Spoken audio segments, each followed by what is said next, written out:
welcome to another episode of the Baseline Scoop. I'm your host, Zach Chavalella, here as always with my guy who will work for Sneaks, Mr. Justin Crosby. Justin, how you doing? I'm doing good. I mean, we are starting to figure out who and when the Sixers will be playing. So it's the season is upon us.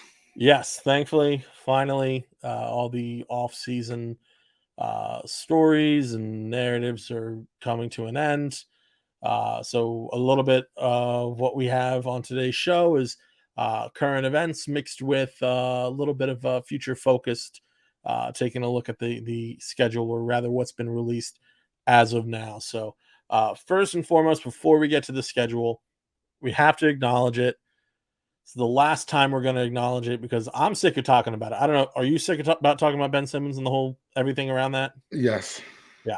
So Ben Simmons and the Philadelphia 76ers have reached a settlement agreement regarding the grievance Simmons filed against the Sixers back in April.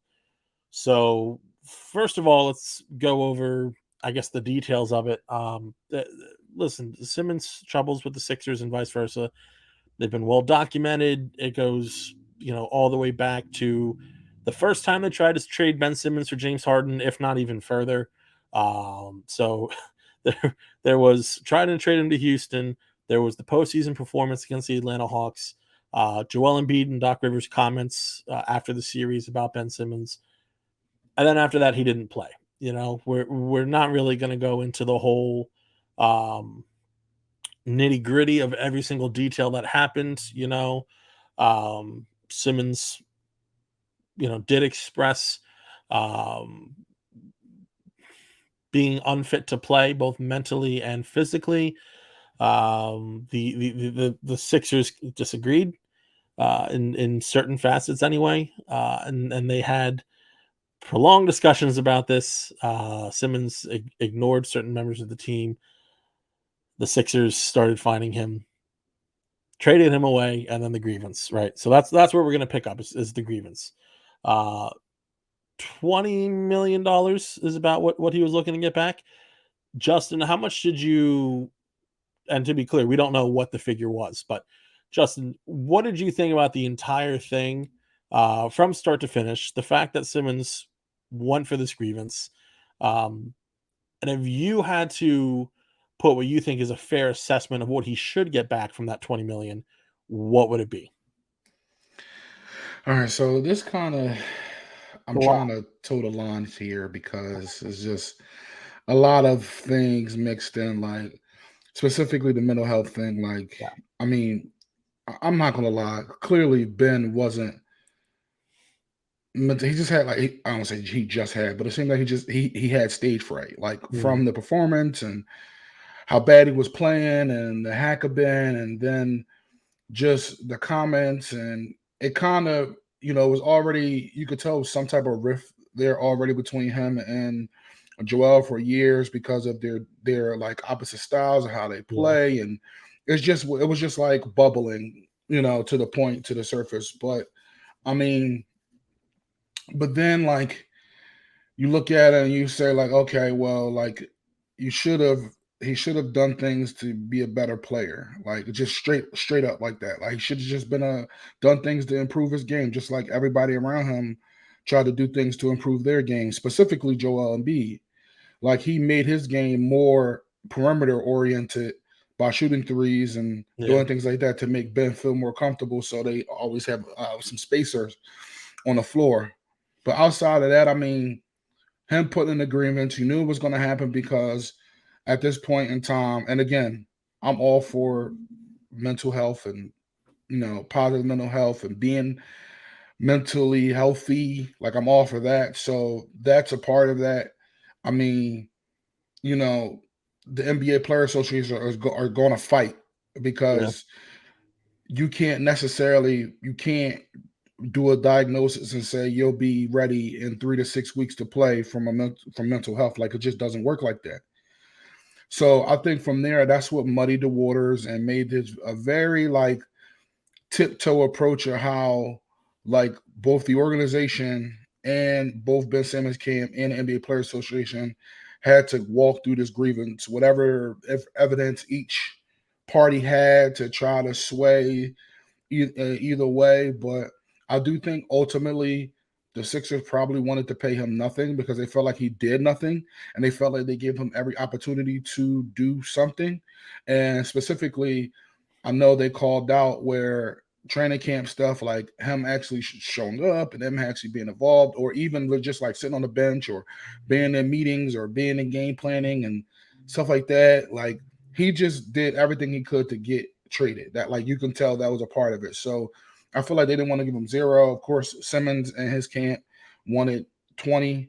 I think in my head, what he deserved, because a part of it was a stunt, he deserves zero. Mm. What I think that probably, and we don't know the number, but I think that to make this go away and be done and just not tied to the situation anymore, because I do believe that the entire Sixers organization from top down wanted to just be rid of any connection to Ben Simmons besides when he returns as a visiting player. And even then, it's going to be too much hype and too much like everything to. I think they just want to be done. I do think that they probably settled on like probably $8 to $10 million to return to Ben. So that's why I think that's what I think happened. Yeah, that's the most curious case, or one of the most curious cases the NBA has seen in a long, long time. Uh, as someone, speaking of myself, who uh, been diagnosed with a mental health disorder, I'm very. I try to be very careful, and I recommend to the same for others, not to decide for someone else if they do struggle with mental wellness or if they don't. With that being said, my issue with really everything that we're talking about today is not, did Simmons struggle, does Simmons struggle, or does he not? The conversation is more so around some of the other things that were handled the way that they were. I, to be honest, even understand him not wanting to use the Sixers,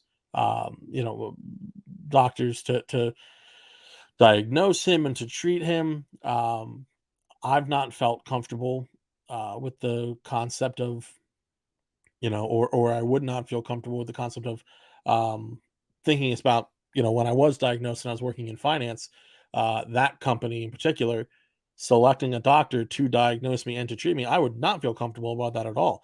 What I don't really understand is why, after receiving um, treatment, and why, after meeting with a physician, Simmons and his team did not share that information with Philadelphia. Um, Apparently, whomever they had seen was somebody through the Players Association. Totally fine, totally normal, not an issue at all. Also normal, and I read this in a piece from. I want to make sure that I do um, accurately give credit, so I'm going to pull up the piece, and then when I get to that point of the story, then I'll explain from whom I originally read this. But um, there really is a standard process, and it was Kyle Neubeck, actually, a Philly voice. So there's a standard process if there's an injury sustained, or any kind of physical mental ailment, and a player sees a physician who is not um, from their team, but just an outside physician, right? And so what that effectively looks like.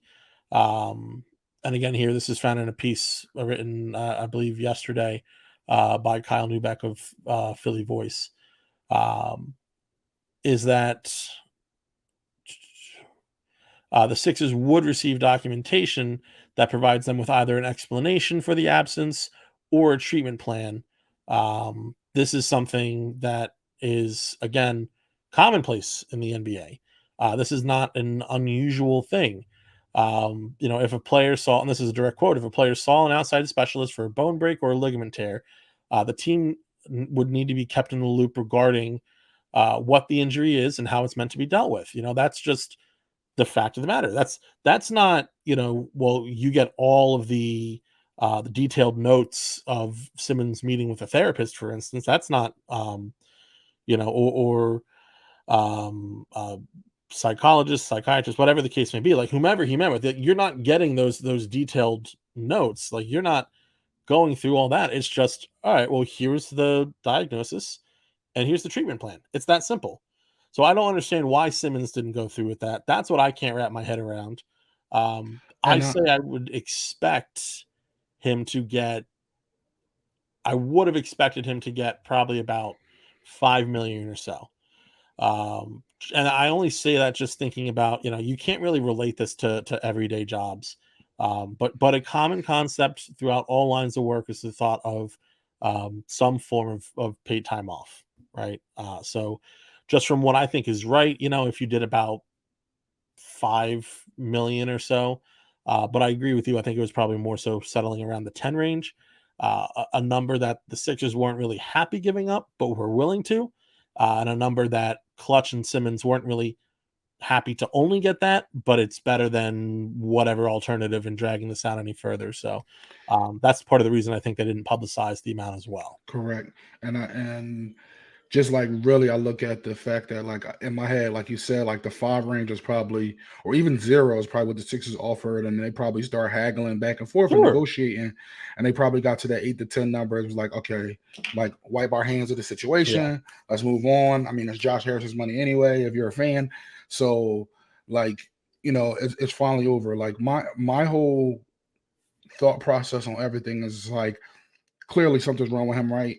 Or was wrong with him, because even when he went to the Nets and then all of a sudden the back and then the ramp, then it was like issues with the ramping up Yeah. then rumors of, him playing in the playoffs and then leaving group chats. It's like so much around Ben Simmons, like Yeah. right now, that it's just like so many things are questioned right now about his mental and physical well-being, that like I truly mean this because and Zach, you know me, and I've said this before, like I was a quote unquote Ben Simmons apologist. I Yeah. really hopes that he plays well in Brooklyn, Sure. or if he ends up, if he's traded or anything like that. I just hope he's able to recoup to the Yeah. level of player that he was previously, because I mean, like, if he doesn't, this is a sad way to go out, Yeah. like, or to go on a decline, like, Mhm. because of this entire scenario. Like, Yeah. I just feel like it's a sad way to go out. So Yeah. I'm hoping that he plays well next season, regardless if KD and Kyrie are there or not. I just hope he's able to prove that, he's still a good player. He's still a good defensive player. He Mhm. could still create for others. Like, I hope he really is able to show that, because you know, the way he handled this situation not only left a bad taste in, plenty of fans' mouths, right? As far as how they feel, but as we talk about, and it's just going to leave an entire thing for the CBA and Yeah. just the next collective bargaining agreement, like owners and like even with like Kyrie, and there's like so many things that are going to have to be Yeah. hashed out in the next CBA, where like I literally see a possibility of a lockout. Like Yeah. I really see it, because now Kevin Durant has 4 years left on his deal, and now he's requesting a trade. Yeah. It's just like so much that open the door for this, right? So now, does that mean that everybody else gets to do the same thing? Before was 2 years, 1 year left on the deal. Guys Yeah. did this. Now 2 years left on the deal. Now four. Mhm. Like, yeah. So I Yeah. mean, that's the last thing I have to say about it. Yeah. And so now those watching along with us on YouTube, you can see here we have a tweet from our own Sean Bernard, um, where he says, and for those listening along on Spotify, Apple Music, and such, I'll read it aloud. This is such a bad precedent for the NBA to set. And again, this is Sean Bernard's words via Twitter. It's a complicated issue with unique circumstances, but this certainly won't deter players from playing their cards in a similar way. Example, Kevin Durant. The next CBA is going to be an absolute bloodbath. And just like you said, Justin, and just like Sean here said, I agree. The I think we are looking at a lockout.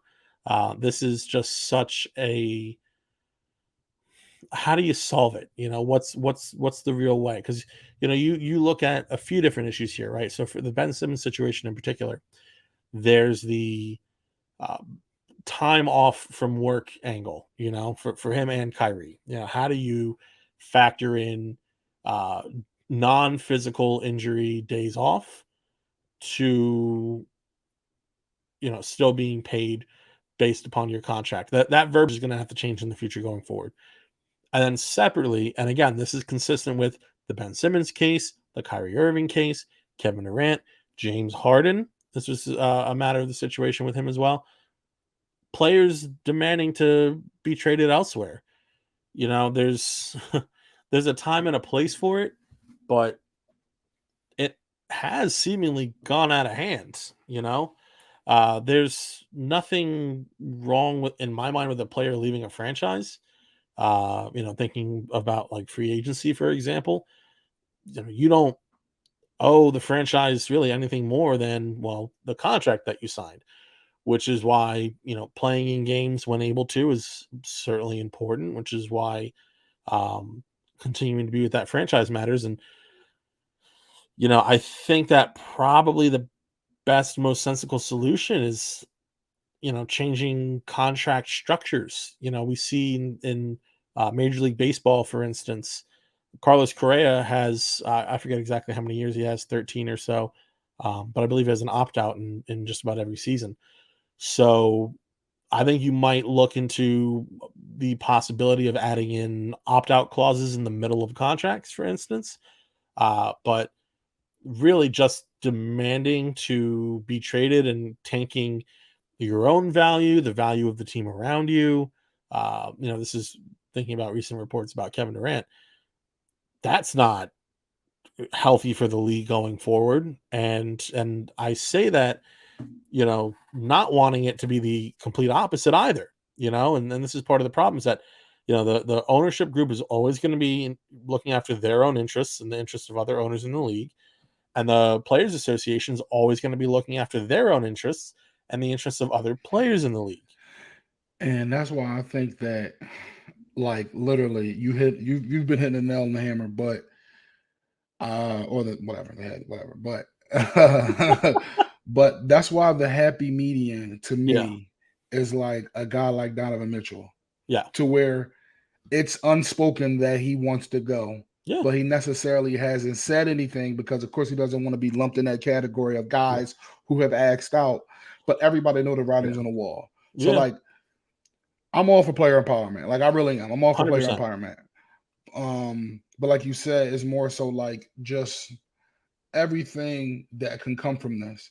Yeah. And it's to the point where literally during this whole fiasco, when Daryl said he had 30 guys that he was interested in, or 25 guys or whatever, his top Yeah. 25, that they're made up of guys who will be going to be free agents in a couple years, guys who are gettable now, and guys who could possibly ask out in the future because they're looking at the trend happening in that city with that Yeah. team.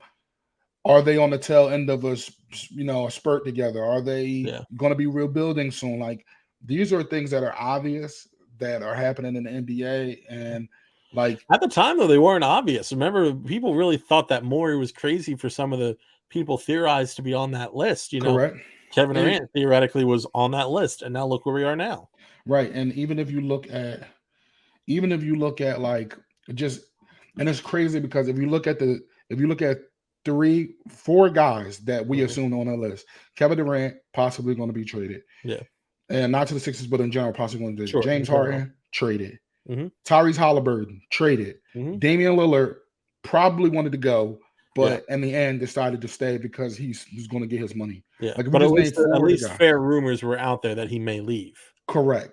And to me, where where there's smoke, there's fire. So somebody says something to put pressure under whoever, right? Yeah. So it's just Mitchell's like on his way out. Gobert's been moved. There's CJ McCollum. That was somebody McCollum. who was really rumored to be talked about in the Ben Simmons swap. Moved. De'Aaron Fox probably was going to be moved. Yeah. Right. And so it's just like so much. It's like it's not far fetched at all. Yeah. Like these lists and things of that nature, but I think you're right. I think the clauses, specifically the playing time, specifically the number of games played. I think all that is going to be like outside of outside of a brutal injury or something like that. But Sure, like, of course. you Yeah. know, outside of Within sensible reason, yeah, we'll yeah, say. outside of understood load management and other things, I think Yeah. there will be changes to the thing. Yeah. And you're right. I'm wondering if like more opt outs will be available. Mhm. Um, things of that nature. And also, you know, I don't know, the no trade clause doesn't seem to have a like nobody gets them anymore. But Yeah. just wondering like how that'll go. But I do think there will be some changes, and like you said, I think we're headed for a lockout. Yeah, no, it's and Adam Silver said as much about potential incentives for games played. Not in great detail, of course, but that definitely seems like something that's a possibility. Um, I mentioned earlier, and again, really you can't compare it to a normal job, like I said, but I do wonder if there's any kind of paid time off, as it were, that's created. It wouldn't be under that name, of course, and there'd need to be a lot of creativity on the league's part and the NBAPA about that. But theoretically, it could happen. Zach, let's be honest. If Joel Embiid said to the Sixers organization, "Hey guys, I'm going through a little something. I need to step away for a week or two or whatever the case may be," I think they would honor that. Yeah, well, I think it's just the way you go about it. Like, I think you're right, and I think that's a two-way street. What you really need, and this is, you can even say, part of the problem. You need players and teams to have strong communication, mhm, to work hard to be on the same page. If Joel Embiid said that to the Sixers, that's one thing. That's completely different than, say, Kyrie Irving saying that to the Brooklyn Nets, agreed. where that's it was his entire idea to go there with KD. The two of them brought on Steve Nash, and this is even going to turn into a Kevin Durant slate, of just honesty. But then you turn and you don't want to, or you're choosing not to play games. You're opting out of playing certain games. Not even like vaccine aside, just taking off games for other reasons as well, as Irving has. And then Durant wanting Steve Nash to be fired for not gelling or whatever the situation is, when it's like, well, I mean, man, you picked him. So you need good lines of communication between front offices and the players, healthy relationships. And that's what Joel Embiid has with the Philadelphia 76ers for the most part. Because granted, they've kind of pushed him to his limits before by not, supporting him and building teams around Simmons, for instance, as Embiid has pointed out in the past. But that's the kind of thing you need to look for in franchises. That's the kind of way that these relationships should be between teams and their players. If you want, and the motivation for the teams is clear. If you want your guy to stay, you know, do things that will incentivize him to stay, as far as team building and stuff like that. From the player's perspective, it's, you know, uh, better for their brand if they're, you know, not causing, certain kind of controversy. Don't cause controversy for the sake of controversy. There's a time and a place to demand a trade. I say with, absolutely. But you don't want to, I wouldn't think it wise for NBA players to emulate, necessarily what Ben Simmons has done, what Kevin Durant has done, what Kyrie Irving has done.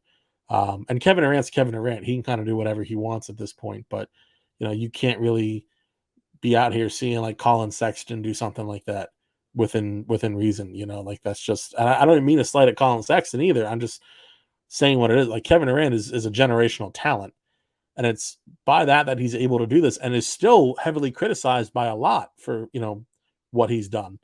So you can't really set that kind of example for um, players who are less sought after, because they will try and follow that, but it's not going to be a pleasant result, and it's going to be ugly. Everything's just going to be ugly. So again, I'm 100% for player empowerment. That's why I would really, suggest looking into something like um, opt-out clauses within longer contracts, because that's the only way that I think it makes sense, as opposed to demanding a trade. Just if you want to sign, a 4 or 5 year guaranteed deal, you have that power. and you have the ability to opt out if things turn south. That's the way I think it should be done. Yep. Agreed. All right. So that's a lot of ugly business that we talked about, right? There's no clear solution. We're probably looking at a lockout, which is horribly frustrating. It is what it is. Let's not worry about spilled milk before it's happened.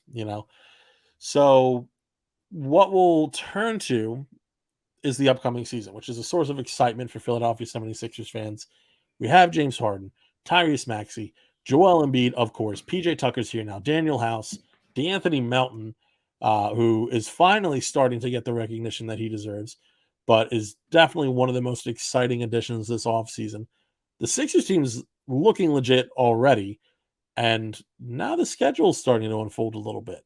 So we're recording this Tuesday night, August 7th or 16th, excuse me. The full schedule hasn't come out yet, but what has come out, the first and second game, so that is the first game of the season for the Sixers and the home opener, plus Christmas Day. So Justin, opening night against the Celtics, home opener against the Bucks, Christmas Day against the Knicks.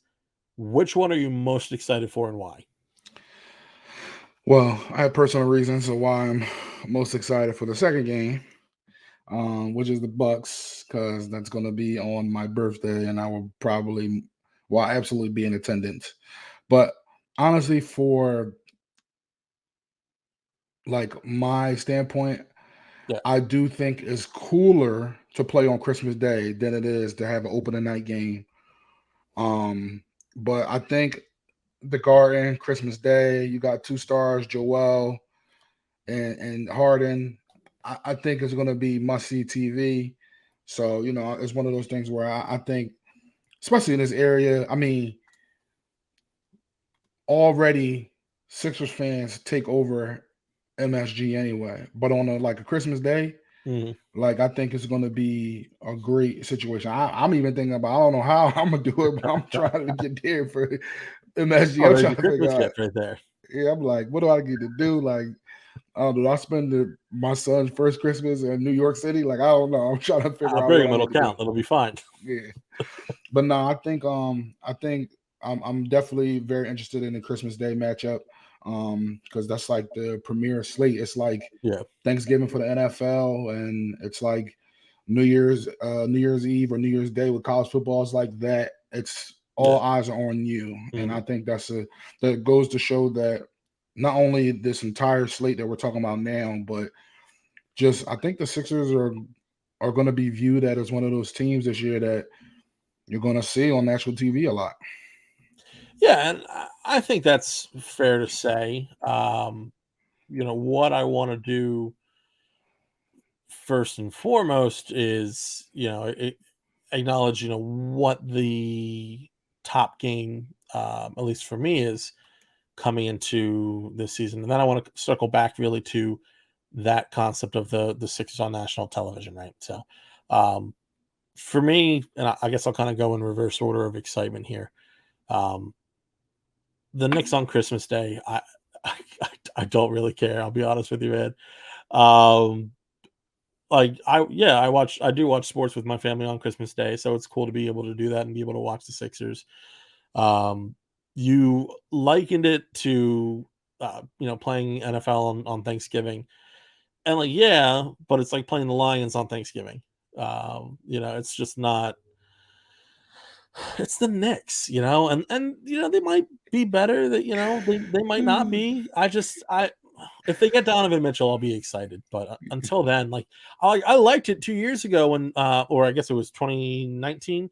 I think when they played the Milwaukee Bucks, that was exciting. Obviously, playing against the Knicks, I just don't care. Now, when you also look at the Milwaukee Bucks, that's an exciting game. Yeah, exactly. Yeah. Andy just put up a meme of Sixers and Knicks. When the Sixers versus Knicks game comes on during Christmas Day and everybody's asleep. That's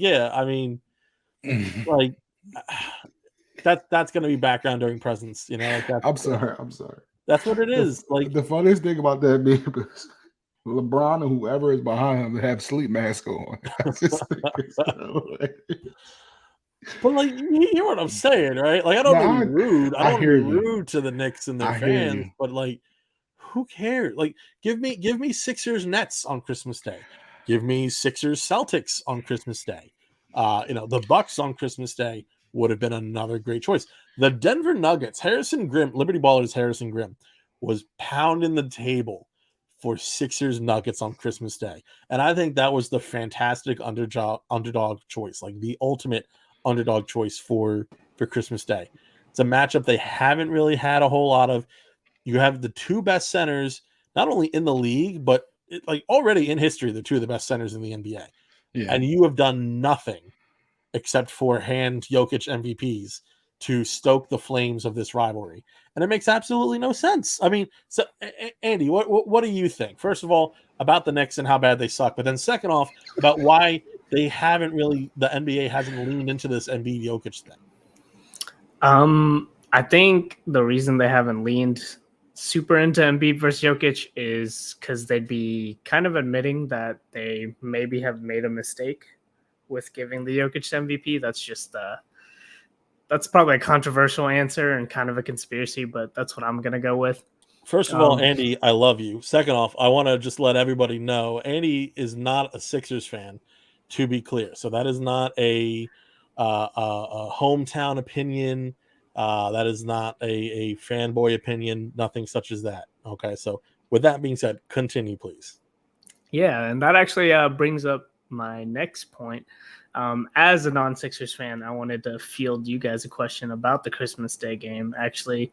So would you prefer a wire-to-wire Sixers loss for Christmas or a blowout Sixers win versus the Knicks?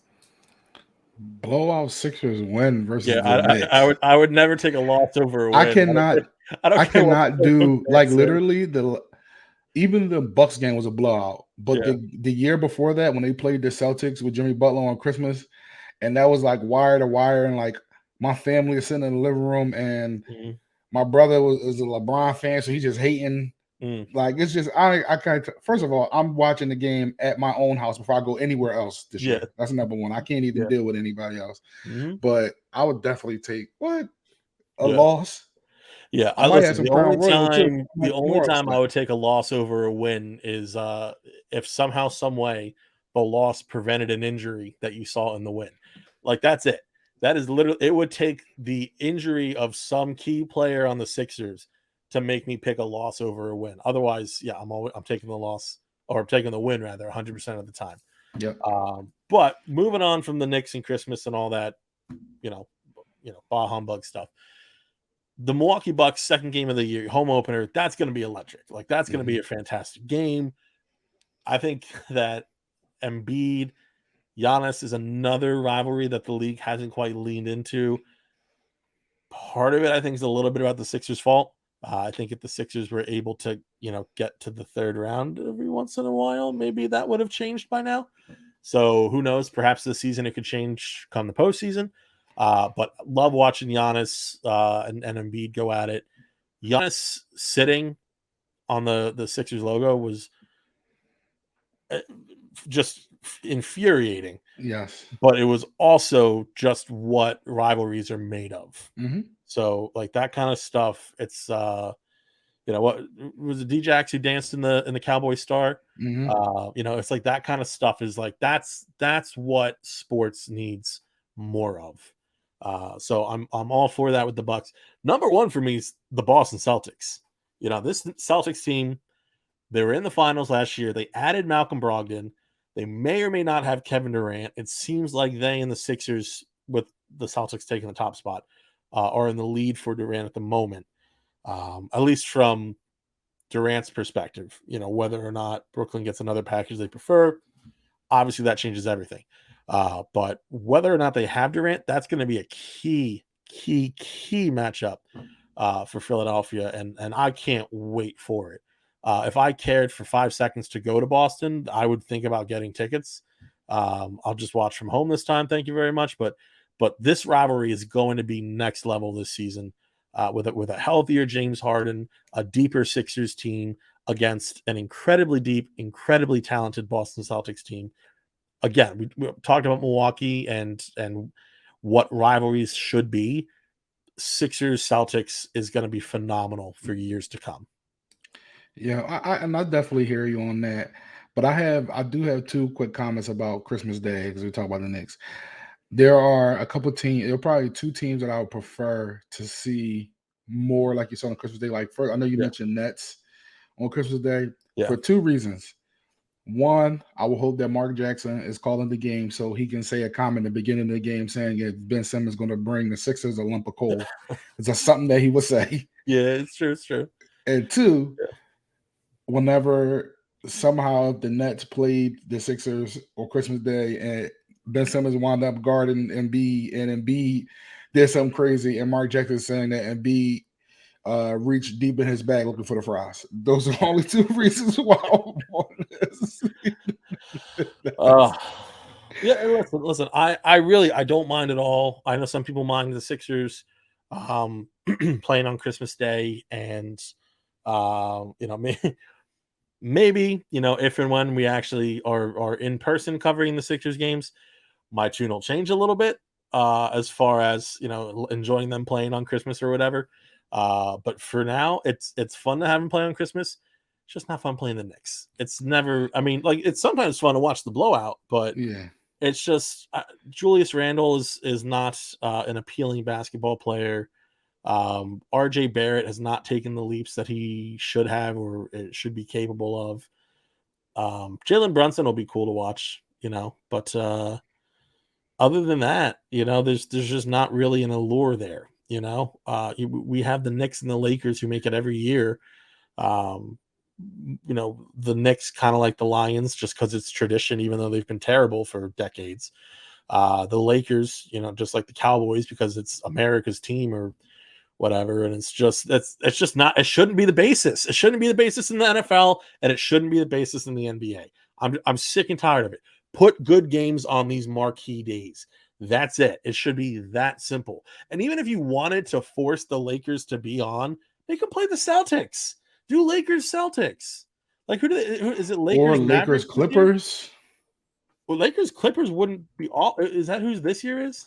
No, I don't know. I think it's Lakers Mavs. Lakers Mavs. No, why? Just why? Like I get you want to have Luka on Christmas Day, but there has to be a better alternative for the Mavericks to play, like the Phoenix Suns, for instance, who they just had a great postseason matchup this past year. And I get they're playing opening night, but why aren't they playing Christmas Day? Like, make that the priority for Christmas Day.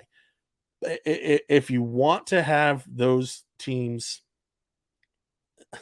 at least the Lakers, because at least the Lakers still have LeBron at the end of the day. But the Knicks weren't even a playoff team, and it wasn't due to injury. It was just due to not being good enough. There's no reason that they should be playing every single year on Christmas Day. And also the LeBron factor. You got to put that in there. If the Knicks are going to play every year, you got to force Dolan out so that way they actually can be good again. But listen, it's not only the LeBron factor. Like LeBron has been on Christmas every year of his career.